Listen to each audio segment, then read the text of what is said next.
वंदे वांछित लाभाय चंद्रार्धकृत शेखराम वृषारूढ़ाम शूलधराम शैलपुत्रीम यशस्विनीम। मां दुर्गा अपने पहले स्वरूप में शैलपुत्री के नाम से जानी जाती हैं। पर्वतराज हिमालय के यहां पुत्री के रूप में उत्पन्न होने के कारण इनका नाम शैलपुत्री पड़ा। वृषभ स्थिता इन माता जी के दाहिने हाथ में त्रिशूल और बाएं हाथ में कमल पुष्प सुशोभित है। यही नवदुर्गाओं में प्रथम दुर्गा है। अपने पूर्व जन्म में ये प्रजापति दक्ष की कन्या के रूप में उत्पन्न हुई थी। तब इनका नाम सती था।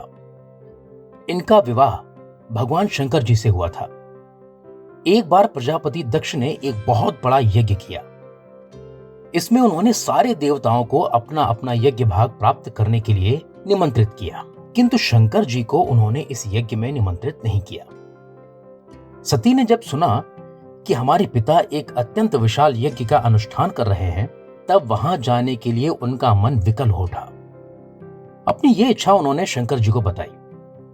सारी बातों पर विचार करने के बाद शंकर जी ने कहा कि प्रजापति दक्ष किसी कारणवश हमसे रुष्ट हैं। अपने यज्ञ में उन्होंने सारे देवताओं को निमंत्रित किया है, उनके यज्ञ भाग भी उन्हें समर्पित किए हैं, किंतु हमें जानबूझकर नहीं बुलाया, कोई सूचना तक नहीं भेजी है।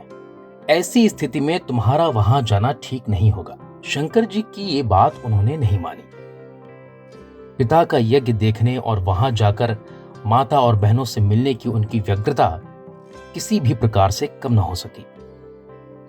उनका प्रबल आग्रह देखकर भगवान शंकर जी ने उन्हें वहां जाने की अनुमति दे दी।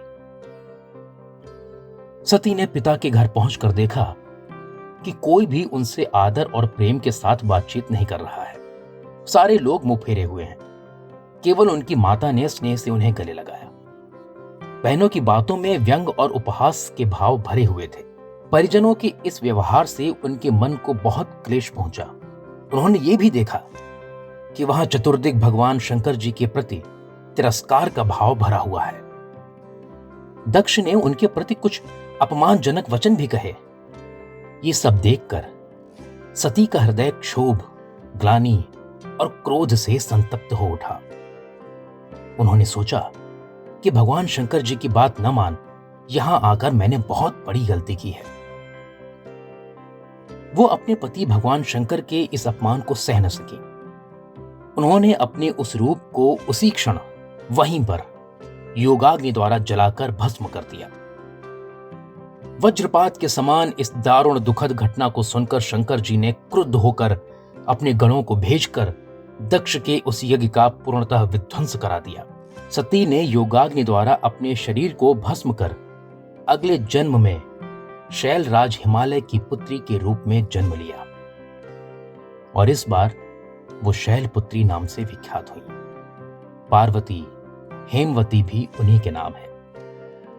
उपनिषद की एक कथा के अनुसार इन्हीं ने हेमवती स्वरूप से देवताओं का गर्भभंजन भी किया था। शैलपुत्री देवी का विवाह भी शंकर जी से ही हुआ।